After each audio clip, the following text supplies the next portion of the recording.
couple K-12 founders and a couple higher ed founders. So we're going to dive right in by introducing ourselves, sort of giving our background, and then showing you what our products look like. So go ahead, Elizabeth, do you want to start? Well, here's our big problem in the US right now. What we really see is that we're spending $190 billion every year on burnout. And when we break this down, a lot of this burnout is in areas that we see that human to human kind of need and support taking place. The area that we focus on right now is that we're focused on teachers. We see teacher burnout happening left and right. 49 states actually have a burnout problem of special education teachers leaving the field. 50% within the first 5 years, and 75% quit within the first 10 years. So as you can see, this is a really significant problem. Of that $5 billion that we spend every year on teacher burnout, one of the $5 billion is in the area of special education. It's a national issue. We have 6.8 million students who are needing services by these special education licensed teachers. And all of these students require these types of services on a daily basis. So Creatively Focused really focuses on the what if. Background is in research. I started out not in the education field at all, but instead looking at how the human brain works, and found myself in schools and just never really wanted to leave. So underneath all of my work, I constantly come to, but hold on a second, what if? And what I found was that in the EdTech area, we had a ton of focus on the student as the user. What I started to think about was, what if instead of focusing so closely on the student as the user, we started to think about the people who are critical to ensuring student success, our teachers. So we started out as a service business. We started in 2016, I bootstrapped the company. We then grew in those 3 years, we grew to serving 36 districts across the metro area and finished our year at 1.42 million. It was huge, it was great. I have to say that I was a little upset because we hit, we had a goal of 1.5 and we were short by that just a little bit, and I decided to give myself a little grace because all things considered, COVID, right? And we'll talk about that, I'm sure, as a group. But now we have that exciting piece where through this entire pivot that we had to make with COVID, what we really turned into was a business that also had products. And so we had really mastered the service side, but we could increase efficiency by being able to provide products, and then also provide products with an add-on service. And so what we did this year is we actually launched our online portal. And in our online portal, we're able to go in, teachers go in, paraprofessionals go in, dashboard with a profile that kind of curates the information for them, offer professional training, also provides resources and different types of memberships that work for the teacher and the paraprofessional. So to date, we have approximately 150 users. Our projection this year is to get to 2.8 million. I always laugh, we are a kind of flip-flopped EdTech startup. But what we're doing is we're really building this online-based platform. And this platform is called Collide. It's a platform that meets the needs of the whole teacher. And what we're doing through our online portal is really getting great user information and great data to be able to inform the development of our largest product. So in here, we address the top 3 issues of why educators leave the field. When you take it a step further and really look at all other human-to-human service areas, so like social workers, specialized nurses, all leave for these exact same reasons. They need to feel valued, they need to feel like an expert, and they need to feel connected. So we are really using these different areas of our portal. We're using our service connections, we're using our products to be able to really build something that's a one-stop shop for these people working in human-to-human service areas. From that, we'll see attrition decreasing, money that's better spent, and higher quality services being provided to students. So this is a picture. Our team has actually grown in size since this point. We're now at 22 people total. But with this, we always kind of call ourselves that flip-flopped ed tech. Usually you have like the 1 or 2 educators and then all your tech people. We are completely the opposite. We have 1 person with the ed tech background that's coming more from the technology side, and then we outsource quite a bit of our technology we have all the experts that are needed. So truly everything that comes in the educational field, we're able to respond to, we're able to listen really well to people, and we're able to really connect with people and understand what the problem is that we're trying to solve. So again, just kind of this big what if question, I go back to what if we started thinking a little bit more about, instead of who the person is that we're impacting the most, who are the people that are supporting the impact, right? So going to those nurses, going to the teachers, and really thinking about what we're doing to set them up for success. That's clearly focused. Cool, cool. Thank you. So do you all go into a school and sort of, do you view yourselves as coaches for the entire teacher population? Or are you just working, are you supplementing special ed departments, or how do you approach a school? Sure. So we have kind of two different types of services that we provide. We have what we consider outsourced services and then value added. So our outsourced services truly are positions that you typically would have within a building, but maybe a school doesn't need a full-time special education director. Maybe a school doesn't need a full-time school psychologist. So we contract those positions out. And then we have this other layer where we do what we call special education coaching. We have a full coaching model. A lot of people will say, well, we have a mentor teacher, and we talk a lot about the difference between mentor versus a coach. And so what we're really able to do is utilize all of these best practices that we know of, that we have trainings built for, and really provide almost like a flipped classroom model to teachers to say, okay, let's have you get this training at the time that it works for you, right, in these kind of short increments. And then when you come back to your coach, you're able to really dig into the practical work. And so people who are doing coaching with us are typically special educators.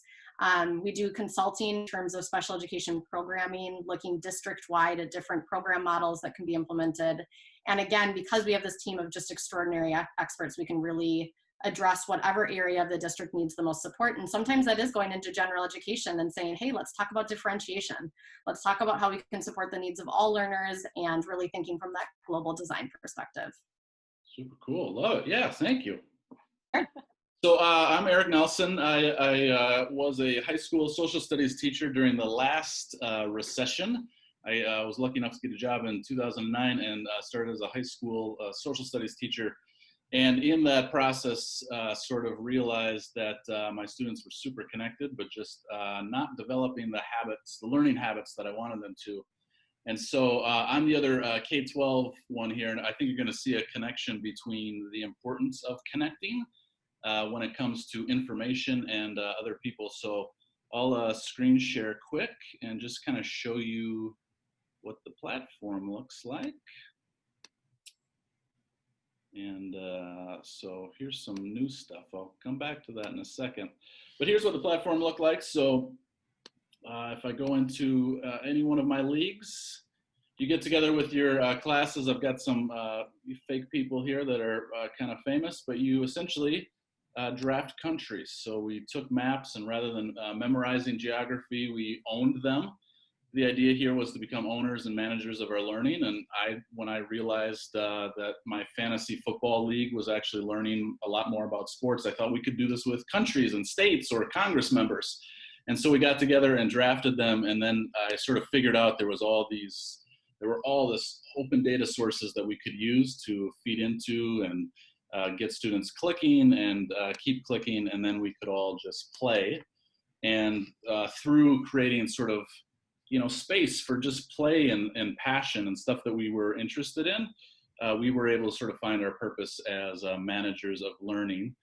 And I've taken that idea and sort of bootstrapped it to paying users in every classroom, in every state, classrooms in every state. I funded a Kickstarter to sort of test it out. I raised a little friends and family money, and just recently, I've started teaming up with a few others here in town to build out what's happening at fan.school. And this is essentially going to become a smart social network for learning. And we're really focused on the 9th grade and that age population to essentially connect with each other, keep creating content and distributing it and publishing it for authentic audiences. And then we're really focused on the other half of school that we sort of think doesn't really get much attention yet, but becoming half, that what we become is just as important as what we achieve. So we're really focused on habits.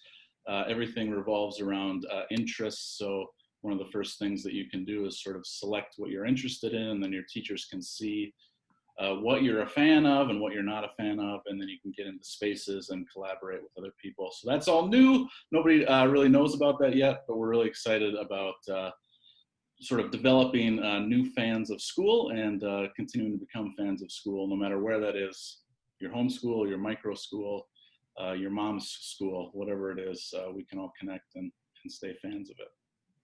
So that's Fan School. Excellent, that's fantastic. So you're in all 50 states now? All 50 states, yeah, and the goal is to establish the network effect. So I'm teaming up with a few others here in town, and if we can capture the network effect around high school, you know, that's sort of the key to bring everybody who's involved in cool, authentic, real-world learning together on the same platform and sort of get everybody interacting with each other. Yeah, I have a 9th grader. My son just went to 9th grade. And oh, nice. Today. So I'm saying, yeah, this is a good age to bring, you know, it's about enhancing their personality and adding different dimensions, because they are aware, you know, about so many things, and we just don't channelize that, whether it's kindness or it is, you know, politics or social responsibility, whatever. This is fantastic. I began smart campuses from City Life about 5 years back. And this was coming out of my work in the smart city space when I was in my corporate avatar in a consulting firm. And I got very passionate because my daughter was in first year college and that time. And I was looking at the struggles of not academics, but just managing their day-to-day life and being, you know, not getting overwhelmed by it. And I just felt that these schools were under addressing the way students coming into such a big transition of their lives, which is supposed to be the happy transition, was very overwhelming. And a lot of students, after finding the funding, making the right college, dropped out, right? And as we dug deeper, it was very apparent to us that the biggest reasons were not academics for the dropout rate in the US compared to other developed countries. We had the highest dropout rates. It was more all of these non-academic factors, you know, so I'm assuming funding and academic courses are the first two, but if you look at this pie, 85% of the dropouts were because of these non-academic reasons. And you know, nobody was shining a light on that. So we decided to focus on the non-academic side. So what I did was I took the smart city and, you know, viewed the campus as a small city with thousands of students and faculty and staff living, playing, and working in this environment and struggling with everyday inefficiencies to manage their lives, right? And wasting time. So the Smart Campus platform really is Internet of Things enabled, AI enabled, advanced analytics enabled platform that benefits students on one hand and then the administrators on one hand. Because the other thing we realized was that the schools, college campuses have very little idea on what students do outside the classroom. There's a lot of focus getting them into college, into the classroom, but how they manage their lives was completely underserved. And with the mental rate issues, etc., this became a very important topic. And I was relieved we were going on the right path, you know, when all this data kind of emerged. So the solution really has three components. The Smart Assistant is really a super app which brings all the aspects of a student's life and non-academic and academic in one single app. And they're all interconnected. It's highly personalized. So what Eric versus Elizabeth versus Vikas will see in that app will be very personalized to their schedule, their interests, where they live, you know, all of that stuff. The second piece was the piece is the smart spaces. This is really making visible all the infrastructure the school offers the students. There's so much time wasted. I went to the dining hall, library, I didn't find a spot to sit. There was a huge waiting time. I went to the rec center, you know, and I couldn't find the equipment to work with. And when you think about all the time lost in all of this is, you know, more than 2 hours every day, and students kind of fall back. They don't do health and wellness, and then they're not eating, they're not sleeping, and then we wonder like what's going on with their health and wellness, right? So it was about getting the hardcore elements and the soft elements of life together.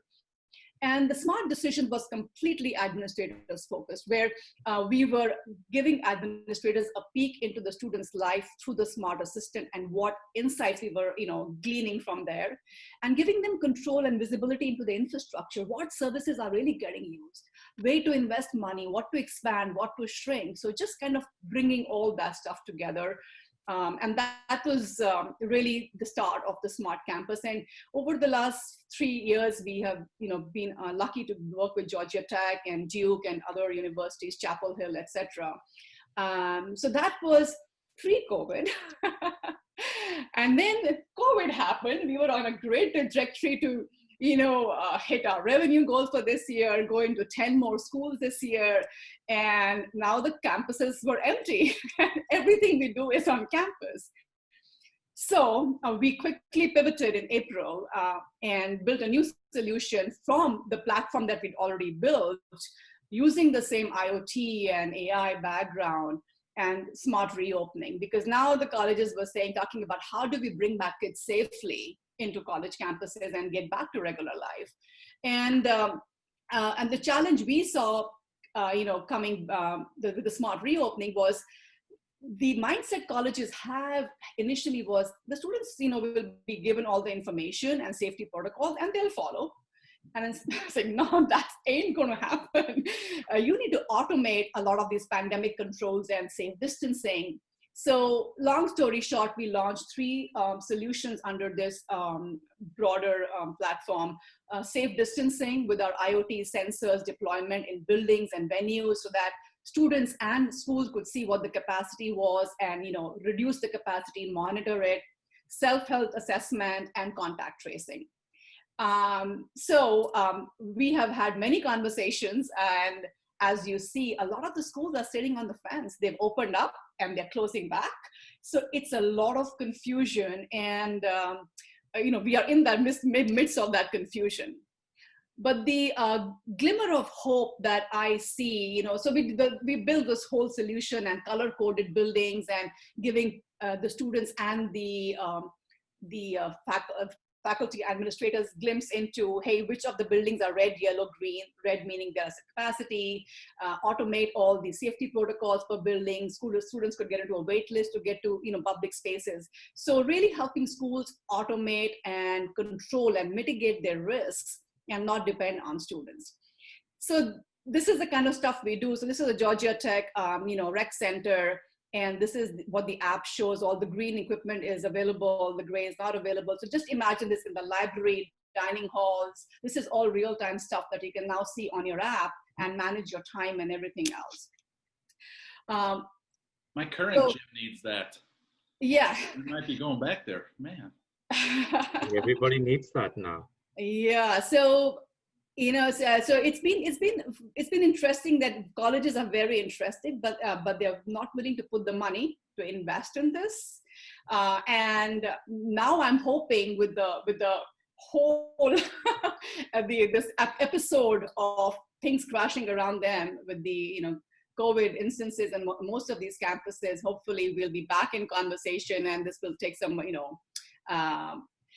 so that's what the COVID pivot was. But going forward, I really think our proposition is getting back to better. We know that college campuses were not catering to the students in the way of engaging and to this generation of students. Real-time, personalized, highly contextual information, helping them get through these daily life hurdles, etc. Thanks, Sabina. So my name is Vikas Meher. Let me share my screen. And well, I'm an engineer by profession, and several years back, what happened is, I had founded Virtue Analytics as a consulting company to bridge the gap between businesses and the data that was becoming more and more available, right? Businesses are running at 80 miles per hour, and they're not relying or taking advantage of the data that is in front of them. Now, a few years back, one of the colleges invited us for building enrollment yield models.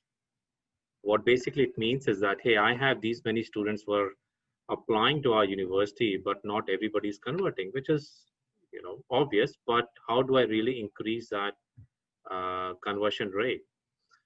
And it just happened that, I fell in love with that problem, and there was so much more. I still remember I felt like a kid in a candy store when I was talking to that leadership in higher education. And they said, this is broken for us and we can use some help here. Can you fix this for me? And, how about this? And it made a lot of sense. So since then, we have been just pushing ourselves, working towards that higher education goal. And we want to see helping institutions basically increase their student success. Now, when we started with financial aid optimization. So what happened is when we were working on the enrollment yield, we ran analytics, we built predictive models, machine learning models, and every model and ran simulations. It showed us that financial aid is a key component for student success. Now that was obvious, but then we looked into how are colleges and universities distributing that financial aid to students. And we found that that process was broken. More than that, the logic behind allocating that financial aid and the decisions were also broken. They were antiquated, they were siloed. They were using an approach where, they're relying on only a handful of variables. And what we came up with was a more student-specific approach. We modeled each student differently, separately, and we started working on that in our research. And then our clients, subsequent clients, the results outperformed the industry expectations drastically. Now we started there, but we soon realized that there's more to this enrollment management process. It starts from prospecting, then it goes to inquiry, then applications, then admissions, then you have to award financial aid, then you have to reduce summer milk, then retention, perseverance. It's all interconnected. So we have built an end-to-end platform, right from one end, that prospecting end, and moving towards the student graduation, and we measure financial aid or financial impact or the decision, how the decisions change in students' mind, or how it can be reversed or it can be morphed, or it can be improved using financial aid as a leverage. So that's what we started. So I'm going to share a few screens here, and then I'll talk a little bit about the product. Now, data trends in higher education are obvious. Colleges and institutions are struggling as businesses. Sabina spoke a little bit about it. Eric, you have seen that it's not just colleges, but also, primary schools, and so have you, Elizabeth. The tuition discounting rate has been creeping up year over year. What tuition discounting is that, it's the kind of a discount that on an average, the college and the university will provide to students to enroll them. So what's happening is they're enrolling more and more students. They're giving admission to more and more students, but not so many students are basically joining the school or the college, right? So what happens is the college fees, or the student has to increase their tuition discount to attract more students at a higher discount rate. That has a big impact on them. Now think about it from a very high level, macro level, right? Student loans, we know student loans have been increasing $1.5 trillion. So all that money, and if the colleges are giving so much in tuition discounting, what's happening? What's really happening with student loans? What's happening is that the right amount of loan is not being dispersed, right? Either you're overfunding a student or you're underfunding a student. It's not optimal within the means it should be. Because of that, the students are dropping out. The number one reason cited for student dropouts is financial. As students drop out, the student enrollment at colleges goes down, which puts another pressure on colleges and universities to further increase their tuition fees or tuition discounting, and that spiral continues. Now, so Virtue has built this product, the end-to-end. We start from prospecting into inquiry. We're creating engagement and score and rank for students to reduce the student acquisition cost. The student acquisition cost could be as high as $2,500 per enrolled student, very high, right? Then applications, who are the incomplete or complete applications, again, score rank, providing predictive analytics, how you can really move the student from one level to another level in their application process, enable that, right? At a very fast pace. Admissions, how can you maximize conversion and increase quality of class E? So enrollment, retention, lifetime value. Now we also have some student-facing capabilities such as scholarship estimators. So from a student's perspective, if you think about the admission and enrollment process, there are student components, there are university components, right? So from up to admissions point, the university is in command, they are taking the decision. But after that, it's up to the student, right? So what is that student's decision making looking like? Again, our mission is to enable student success at organizations and institutions. Enable that financial aid conversation early on, right? It doesn't happen when you have applied, when you have joined the college or university. It happens when you're first researching about your top 5 list, right? What that financial aid impact would be, right? So we are building tools that will enable that. So I know we want to talk a little bit more about the COVID impact, but enabling that discussion for juniors and seniors in high school, comparison what that financial aid implication is across different universities, very meaningful for them. So from a COVID standpoint, how we became more prominent than what we were before, because what we were doing was very important.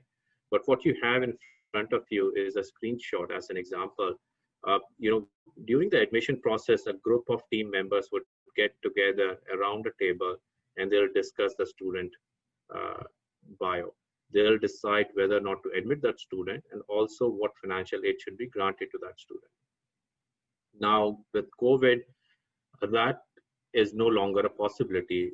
You have to meet over Zoom. There's so much data, right? How do you exchange that data? How can you digitally take that decision and then, go on and convert that into an award and send it out to the student, share it with the student, and so on and so forth.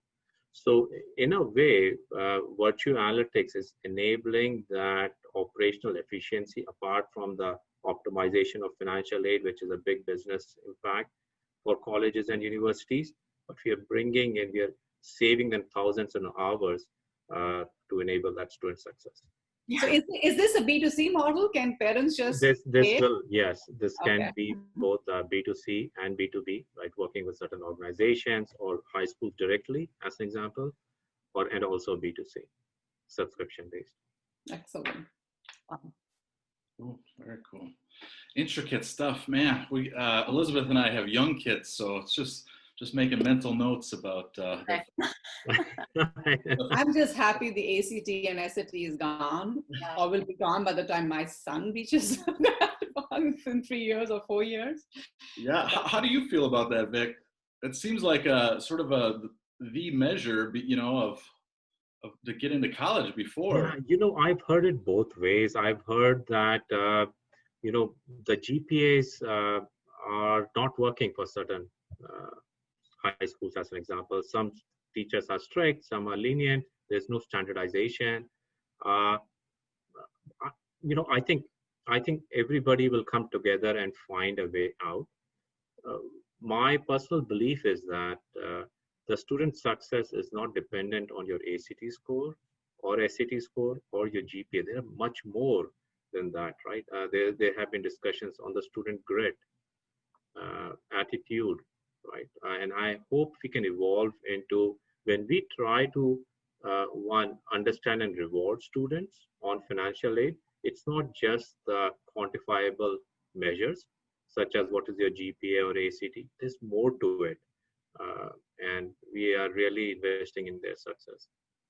It's amazing that where your story ends, the smart campus story starts, because my whole proposition is, now you've gone through this rigor of SAT and ACTs and building your resume and doing, sports and to get to the best schools possible, getting the funding. And now when you come in there and you can't manage it, or you don't fit in, or, you can't cope with it, then that's a tragedy of the biggest order, right?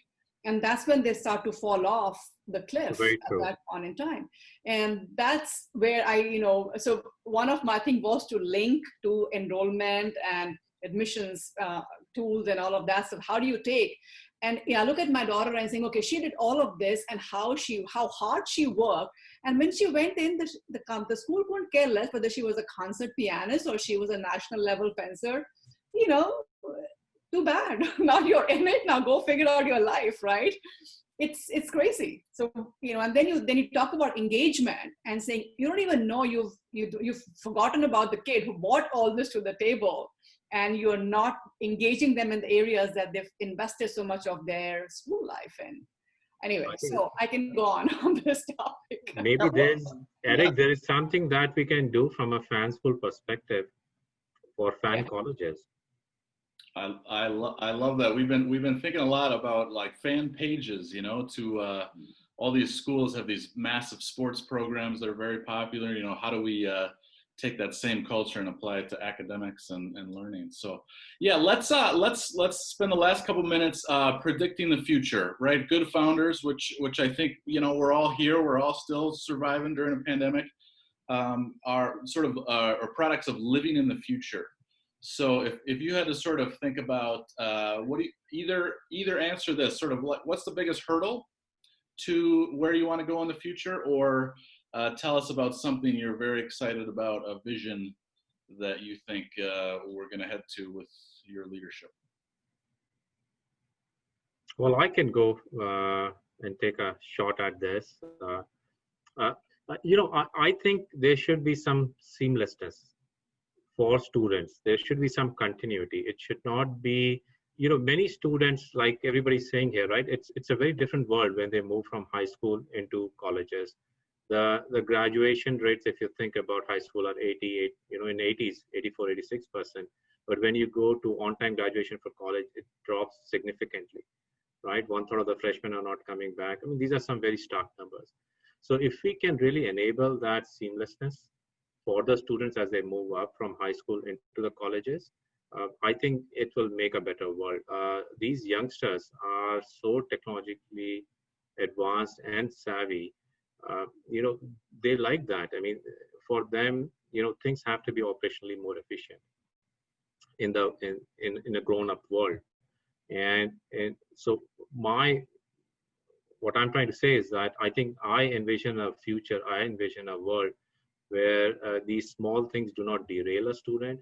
These small things do not slow down a decision. And basically, technology is an enabler in making their success even faster and more surety to their success. So when I think about that, like seamlessness, so I always go back to, we know students are successful if they have relationships built with their teacher, right? Number one factor, like it has to be there.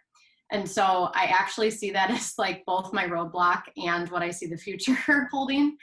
And I say that because in our current state right now, as we have distance learning occurring, the number one roadblock that we're actually hitting is the stuff that we're not talking as much about yet, right? So we're going through the roadblocks of how do we make the technology work? How do we make sure that teachers feel technologically savvy enough to be able to provide, great engaging curriculum to students? That's enough for a teacher. We already know behind the scenes, even when this didn't exist, that the number one challenge that teachers faced was time. They felt like they didn't have enough time. And so we're constantly problem solving for time. And what we're doing now is we're introducing like this new area of time. It's not lesson planning. It's not engaging with students. It's not participating in different ways throughout your building. It's now this technology component that adds to this like piece of the pie, right? And so when I hear this piece, I think the part we haven't talked that much about yet is truly those informal, just kind of day-to-day moments in time that allow us to connect with the student, right?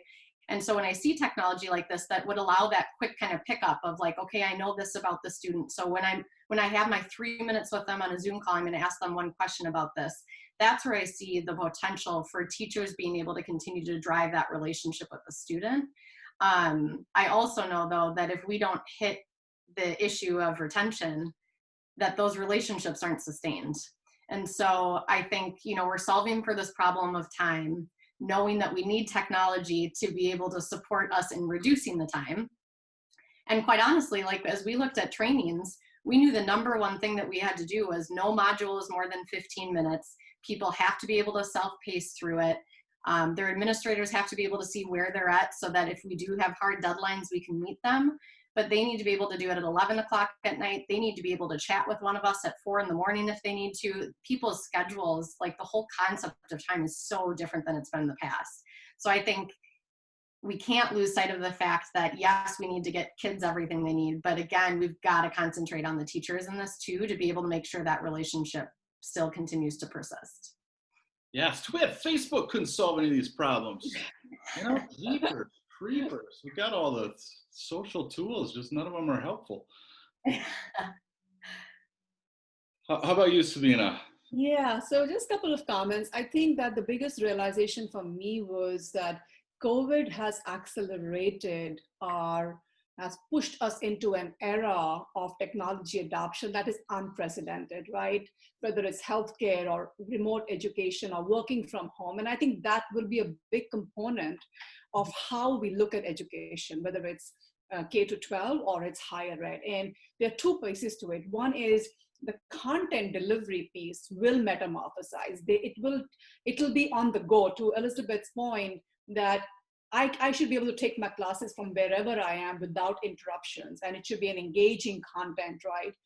The second part of it is the softer angles that I focus on in city life, or just engagement with people around you, and that's a big part of why we send kids to school too, right? Is to be with their social, and so when they come into colleges, and I'm just going to talk about higher ed.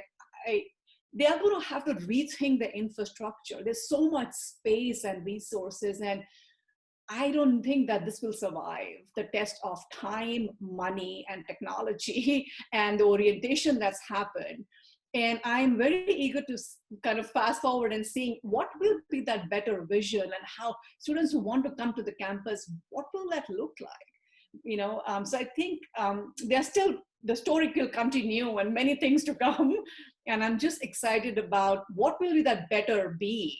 Can we make it better than it was? And that theme doesn't leave my head, that how will we, each one of us, contribute to the next iteration of what better looks like. Don't you think about that, like the whole piece of learning styles too, right? And so you have the kid who it makes a lot of sense that they're on campus and they want to be around other people, right? And then you have other kids that's not necessarily the best fit.